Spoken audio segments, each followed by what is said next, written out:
Hello, and welcome back to the Shed Geek Podcast. A quick word about our studio sponsor.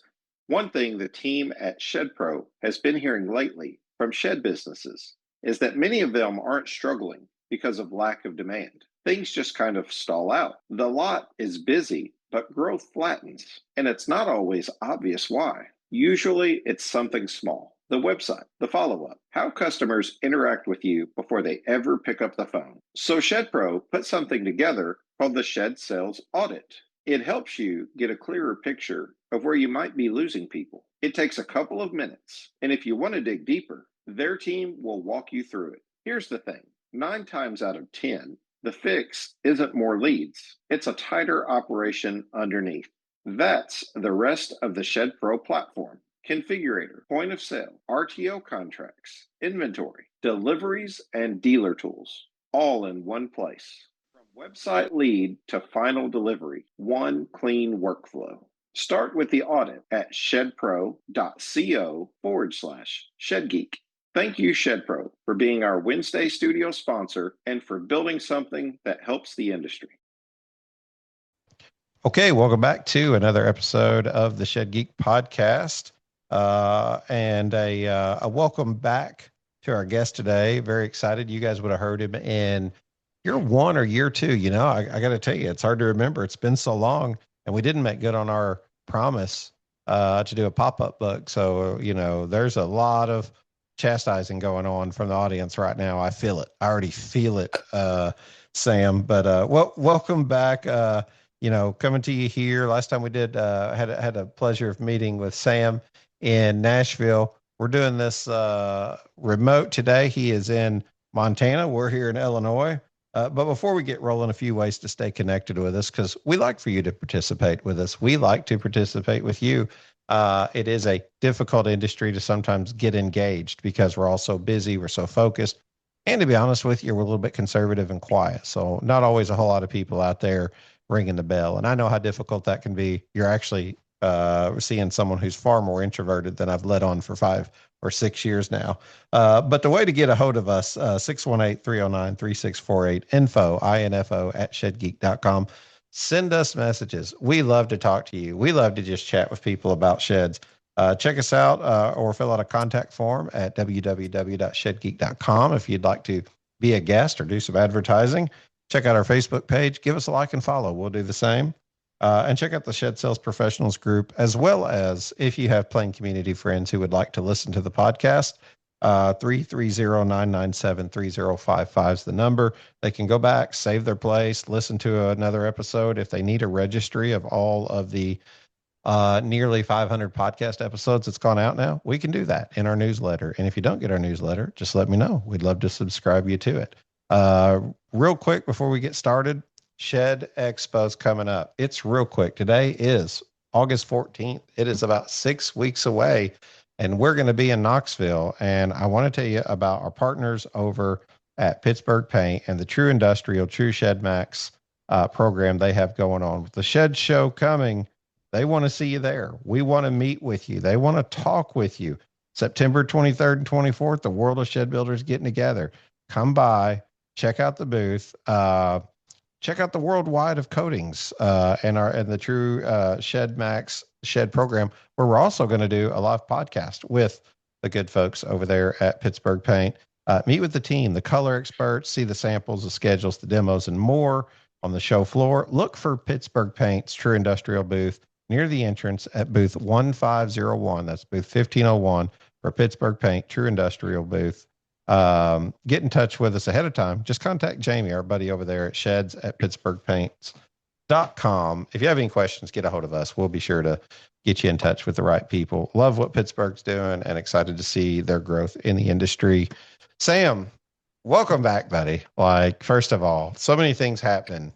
You've got, oh gosh, I don't know. And you're podcasting now. That's one thing that we can talk about. I'm doing some podcast. Yeah, I'm doing some podcasting. Yeah. And we've got to get the book published. I think, we talked about next time we got together, we'd be publishing it. So we'll just call this a planning stage for it. I feel like I should go back and listen to that podcast because I just remember smiling and laughing. And I love that we didn't take ourselves too serious and man, here we are, 3 or 4 years later, still trying to figure this thing out, right? Like still trying Yes. to dig into the shed industry. And you could be in a lot of things. I guess you could be into motorcycles and music and, just about anything. Shed seems to be, the place where we find the common ground. So I'm curious, maybe even in the last 3 or 4 years, 3 years since we've talked a little since then, don't get me wrong, but Yeah. we haven't done a podcast together since then. So tell me what life looks like for Sam Fawcett over at Bitterroot Sheds there in Montana. Man, I think when we talked the first time, we had just gotten new ownership. And so we were transitioning from our previous owner to the new ownership. We still have a handful of the guys that we had back then. A couple of them, some people have moved on, but yeah, all in all, things have been cruising along pretty good. I mean, life has its ups and downs, and the industry has definitely changed significantly, even in the last 4 years. I mean, um, and locally, I mean, we're seeing more local builders than we were then, and I think we had talked shortly after, the pandemic. And so you were still seeing the craziness of sales and pricing at that point that we were seeing then. And we're starting to get back into, I don't know if I call it more of a normal rhythm, but, something more steady, I guess. Less predictable still, but it's been interesting. I mean, like our first quarter this year, if we had held on to first quarter, I would have been like, this is going to be bigger than the pandemic year. I mean, it was crazy for us. And again, we live in a state, we were just talking about weather before we got on here. We live in a state where usually we're buried in snow and it's super cold, and we had a really laxed winter. So that pushed people out early, which changed our summer significantly too. I mean, and as we mentioned, we're surrounded by forest fires, and it's devastating. And we're seeing towns burning outside of our state close, and there's fires all around us, and people that I know are near fires, and you just look at that, and it's truly devastating on a realistic side of the life here, but also that affecting just what's happening in the area. The smoke is so bad, the heat has been so bad. We're super happy that we're seeing rain right now. We haven't seen rain in I don't know how long, and so I think that's starting to change some things. For us, school will be back in session in the next couple of weeks. You guys, I think, have been back in school for a couple of weeks. Yeah, they've We're taken all the definitely seeing a summers different. away. I don't know why. They've just Yeah, taken them away and send the kids back. And it gets, yeah. we were talking about that. It gets earlier and earlier every year. Shed builders, if you're looking to boost efficiency and improve your truss and component production, you need to know about IFAB LLC. We've been building shop-tested, builder-approved equipment since 2011, and we specialize in reliable, durable solutions for real-world shed manufacturing. From truss presses and our adjustable jig to the precision door table, forklift building movers, and three-point building movers, IFAB equipment is designed to help small shops and large production operations run smoother. And if you haven't seen our latest truss saw system, you're missing out on some major upgrades, like an integrated stop system, pneumatically automated slider saw, integrated scrap conveyor, and a standalone elevating conveyor. These innovative options are helping shops cut faster, cleaner, and more consistently than ever. Whether you're expanding production or tightening up your workflow, we're here to help. Visit IFAB LLC to explore our machines or give us a call. Let's talk about improving your shop. IFAB LLC, simple, innovative solutions for the shed industry. Yeah, we still get the fortunate of the farming aspect. So most people don't go back until after Labor Day. Is Labor Day coming Labor up? Day. Yeah, that's right. So yeah, most kids don't go back until after that, and we still have some fairs and stuff. So you have that kind of break at the end of the season, and then we go back. But yeah, it's funny how it's turned out. And I was thinking as you were saying that, I was watching some of the videos that you've been seeing from different people that come over from Europe during the FIFA Cup and watching soccer and all that stuff. And they were like, man, just, how big the U.S. is amazing. I mean, they're just so blown away with Mhm. it. And here you are in Montana dealing with forest fires. And, I feel like we're, the state east to us, Indiana's dealing with 1,000-year flood. And then you go down to, Louisiana, it's something else, and California, it's something different yet. And New York, it really is like you can get caught up in, like how things are for my shed company in my area. And you may be just killing it, but somebody else may be dealing with some just things that, are outside of your normal. I think I saw where Utah had a tornado the other day, like near Tooele, right? West of, and I've been out to that base out there back when I was in the military, and I was like, my goodness. I mean, that's just wild. It feels like you don't hear about that stuff. And then you wonder, how does that affect business? Mhm. Yeah, It, it's definitely interesting, and yeah, it is crazy. We think about that, the size of our country and the people that were coming from out of country, like you said. I mean, the state of Montana is roughly the size of Germany, yeah, land wise. yeah. With like a third, a quarter of the The people. population, yeah. Yeah, the population. We have a massive area, and so you don't think about that as much. And if you've ever been out of country into somewhere like Germany and Europe, and it's very small and connected versus here where it's wide out and spread out, and so it is very different. And you think about that, like you're thousands of miles away from me right now, and we have this ability, and it is completely different while it's all the same. And I think that's one thing about the shed industry that I didn't realize when I got into it, and I see it more and more now, is how much connection there is in an industry where people truly do care about each other. And I know you've touched on this in your other podcast, but it is a group of people that even though you're competing with somebody, you all come together for a common goal. And it's changed a little bit over the years. I think I hate to, maybe the term isn't right, but sheds have become mainstream, Yeah, yeah. versus how they were a little more traditional. And it's like everybody wants to do it because it's cool. I mean, right? Like everybody's realizing now how cool the industry actually is, you know. But I still blow people away when I'm like, yeah, I was looking in Shed Builder magazine, or what is it now? I would still call it Shed Builder magazine. Shed Business Journal. Yeah. Shed Business Journal. But I'm like, and they're like, there's a magazine for sheds, and I'm like, yep. And there's expos and there's events, and it just blows people away, because they see it as just a Hauler little events local. and Yep. yeah, so many Yeah. different things. Yeah. Yeah. It's fun.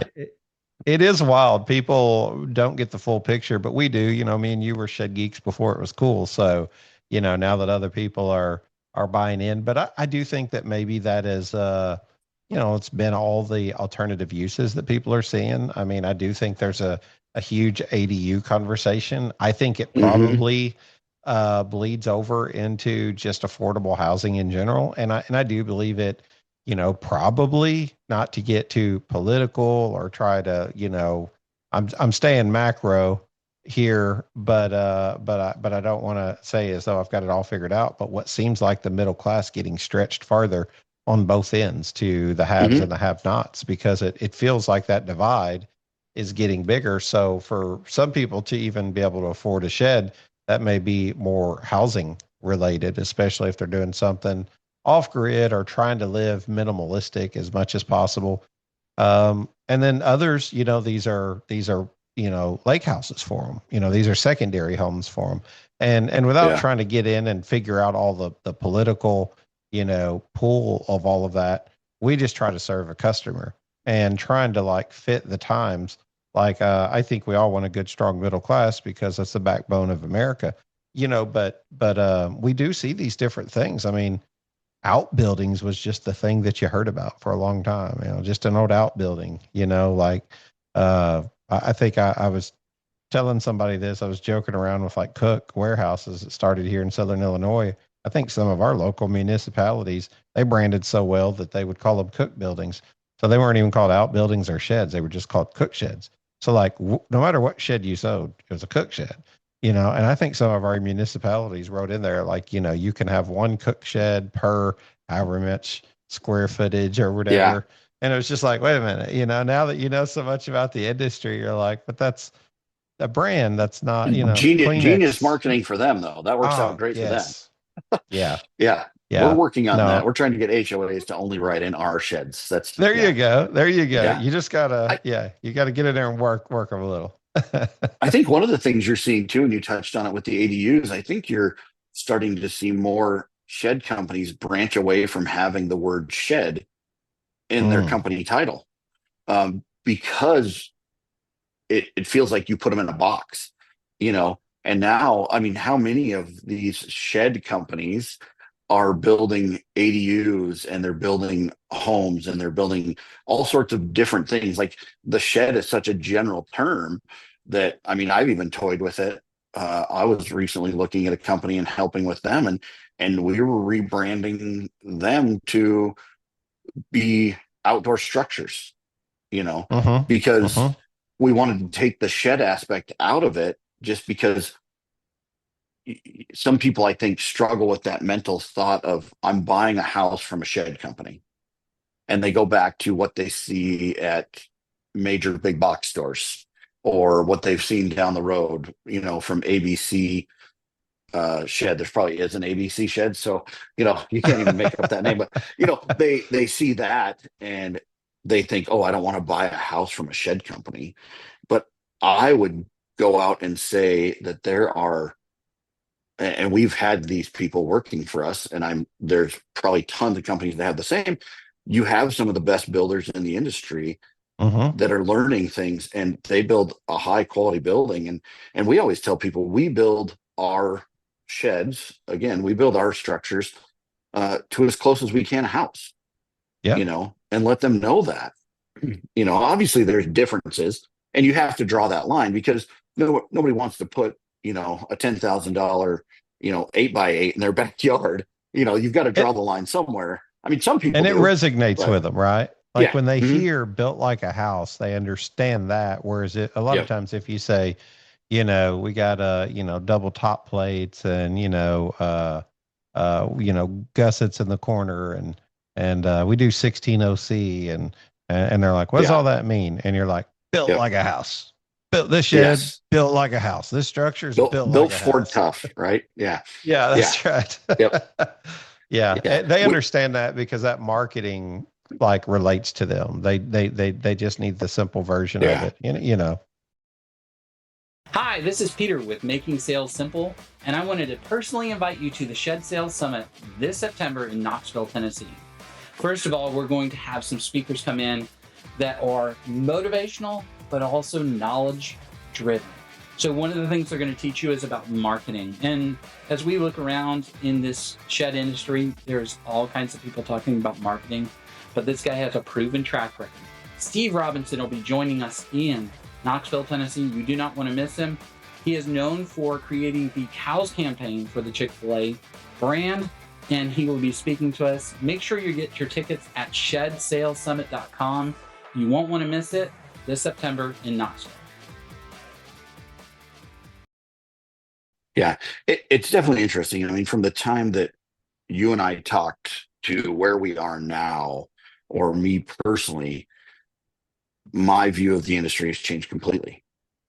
You know, I felt like I was so young coming into it, at an older age, but even now, like I feel like I know a bunch more about it, but I Yeah. still am just, you know, wet behind the ears when it comes to all the things that are out there.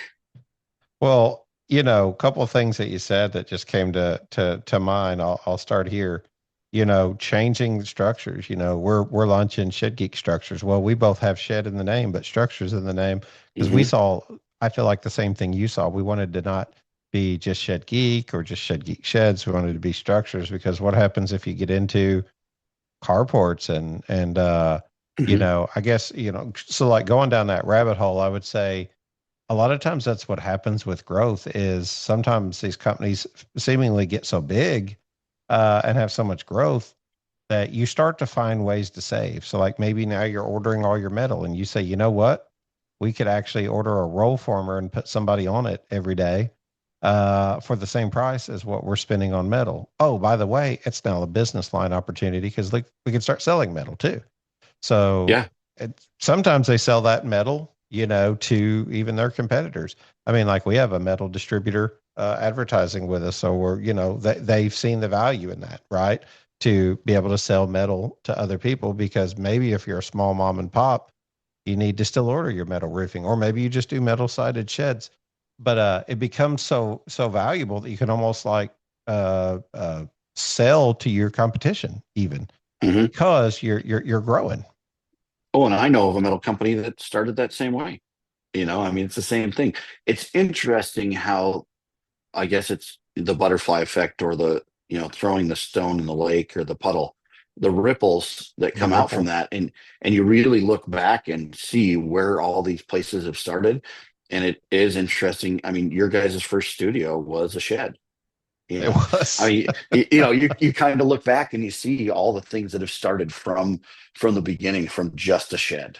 you know it's just Yeah, no, interesting. you're right. I bought that shed from Emery Stutzman. For anybody who knows him, Emery was a builder at Dirksen for years, and he owned the old original Dirksen plant down there on Westbrook Road in Mayfield. And I went down there, and they were keeping like the mini split. Mr. Cool's there. Some of the guys I know that I've worked with have went and worked over there now. So there's several guys in the shed industry that's working at the Mr. Cool unit there on Highway 45, going into Mayfield. And I've just watched this growth. And Emery, his son, they moved up to Cuba, Missouri. Him and Nelson, they owned, uh, Summit between him and Irvin Stutzman. They're in Farmington, and then Irvin bought it out. And I'm watching this whole thing over 5 years. Like I'm almost getting good Hmm. enough to do the Mennonite game now. We call it the Mennonite game because every time I get around a group of Mennonite guys, they know so many people in the industry, and I feel so left out, Sam, because they're like, Yeah. well, such and such here and there, and I'm trying Yeah. to play, and so we call it the Mennonite name game, and we're trying to keep up with them because they just have so much connection, and now you know Nelson started a roll former, and he's got a roll former, and he started selling metal, and I don't know if he's doing structures or anything like that, but it's so neat to kind of watch, and we started there. And believe it or not, we bought that. Where our office is now a church, Sam. I don't know if you know that, but it's an old uh church, and it's about 6 blocks away from where I did live, and started the studio in that shed. So it's so surreal to watch all this stuff come together and to happen. And I know that's my small part of the world, but man, it's yeah. so fun to go to the expo, to go to the Shed Hauler Bash, to go to these different events and hear similar stories, and then like see where Hmm. those overlap. You said something about changing from structures, and I thought I'd chase another rabbit. Something else that I feel like we're getting ready to go to the NSRA in Knoxville, and changing even the name on rent a lot of times. Like Hmm. rent has its own connotation, but for whatever reason, lease and lease to own has kind of become, it's popped up over the last few years too, to be much stronger, where I feel like that language is happening more, not only in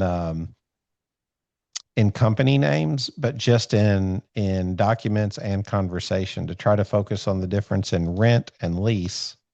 I don't know exactly why. That's I'm sure there's some benefit to it.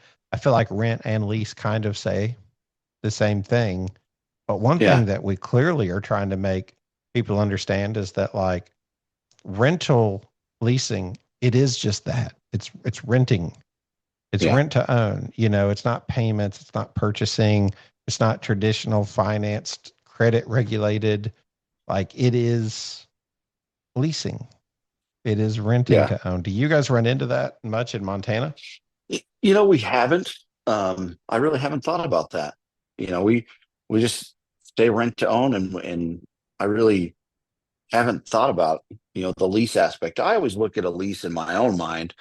To me, a lease is always like leasing a car. It's something you're going to give back, and you're going to get another one. Which, I mean, if you want to rent and then get another one and get another one, it's not a big deal. But so I think, to me, rent has always seemed more like an ownership thing, Yeah. because so many people rent. I feel like lease is more of a commercial.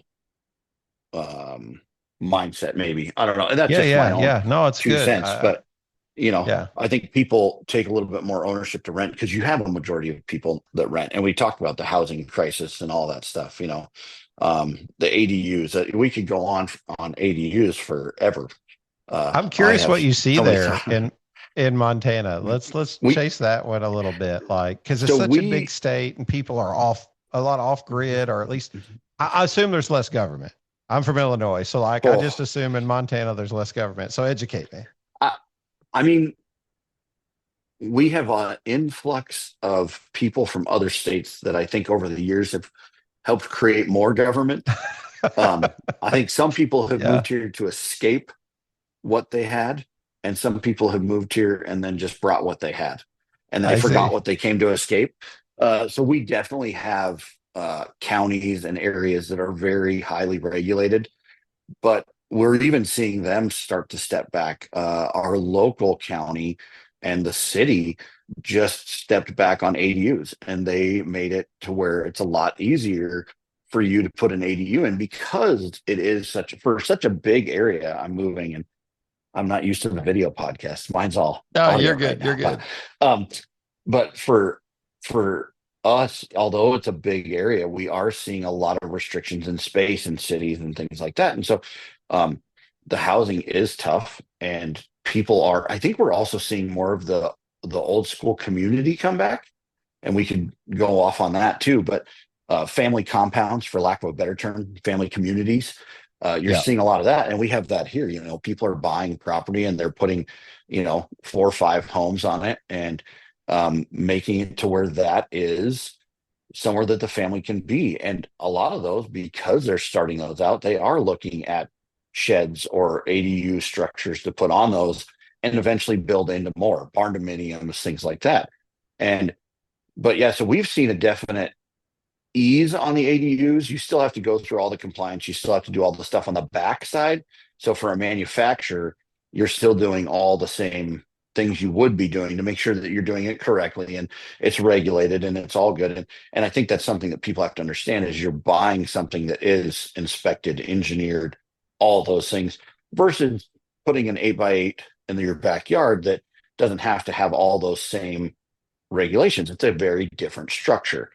Um, so we are seeing a lot of stuff come back and allowing people to buy those ADUs or put those in, and people are looking to buy those from people that have that setup. And we've seen more and more of that. And again, the rebranding of all those things as well, to where people are doing that. I saw one on the way up here today. I was driving up to Kalispell for the fair, and I saw a company's new sign, and I was like, oh, okay.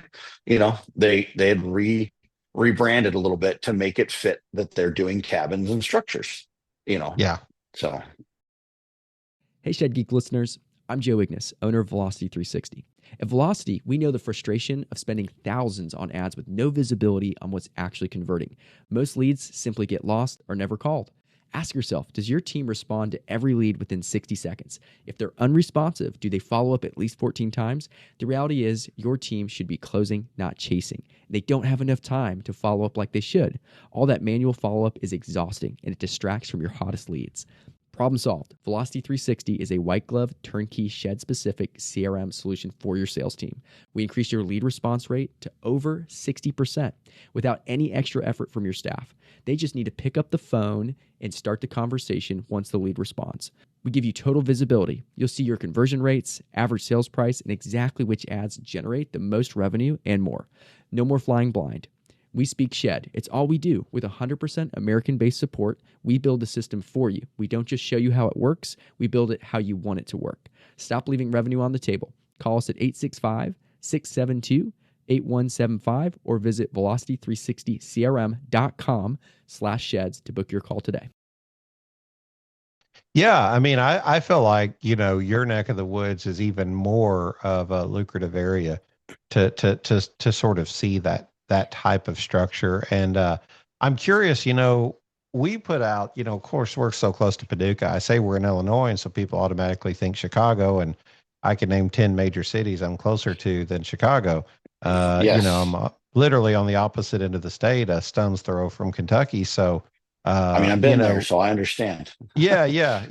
So yeah, and it's really beautiful, in the southern 90 miles of Illinois, and then it gets all cornfields and black soil, but good rich soil and all that stuff. But what we actually have, like some nice hills and caverns and things like that around here. So it feels a lot more like Kentucky and parts of Tennessee and things like that, in parts of where we live. And anybody who's been to Carrier Mills to pick up a Cardinal Mule kind of understands that. That's about 30 minutes away from us. So you would know that. But um uh you know I done lost my whole train of thought on Kentucky. I was going somewhere with Yeah. Kentucky, I Sam, don't and remember. I We're know where it was. Um demographics. I don't know. well, no, I was thinking, we have a lot of, and I'm gonna make a lot of my neighbors mad here whenever I say this, but we have a lot of plain Jane sheds around here. Mhm. In the Midwest, where we're at, and I go up to Ohio and I go up to Lancaster, Pennsylvania, and I'm just always so impressed with the craftsmanship, the different quality, the different things they do. I go down to Texas and they're putting steel like post up with big Lone Star in the middle of it.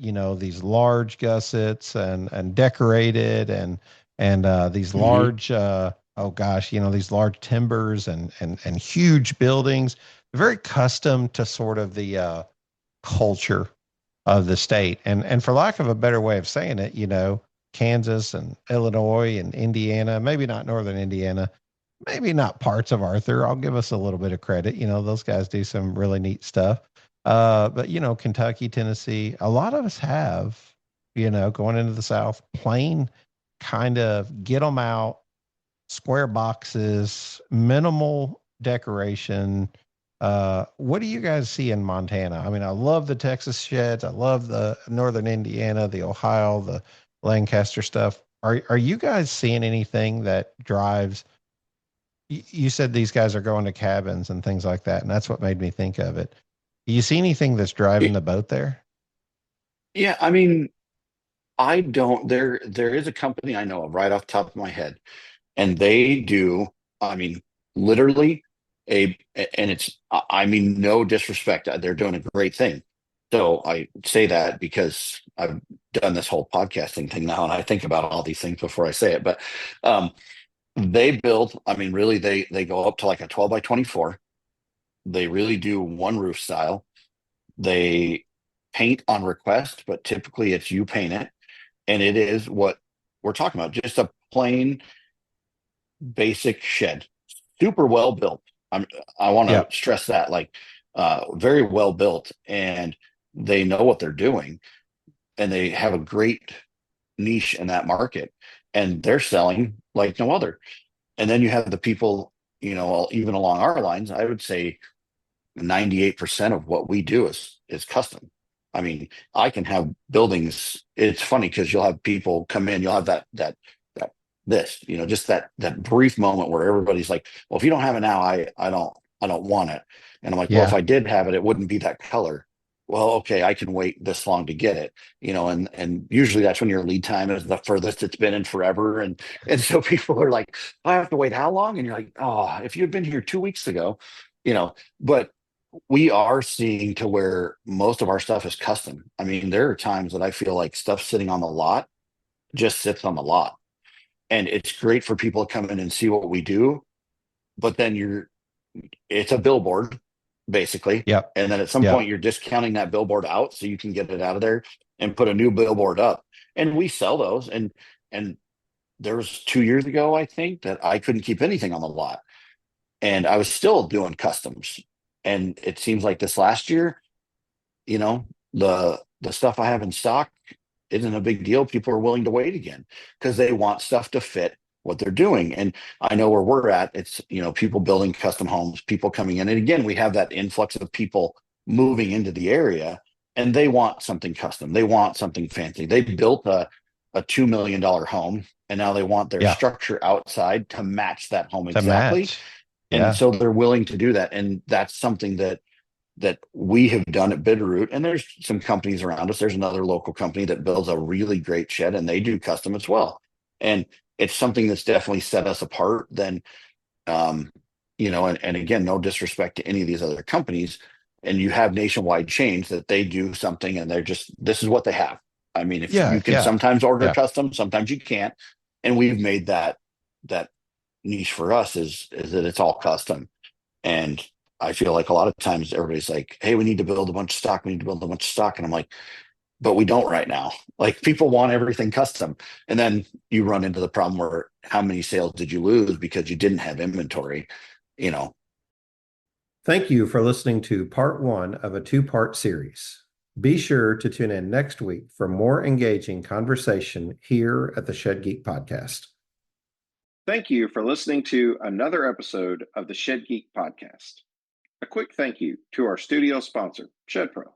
Head over to shedpro.co/ShedGeek and take their free Shed Sales audit. It takes just a few minutes and it gives you a clearer picture of what's going on underneath. Thank you for listening as always. And thank you, ShedPro, for being this year's Wednesday studio sponsor on the Shed Geek Podcast.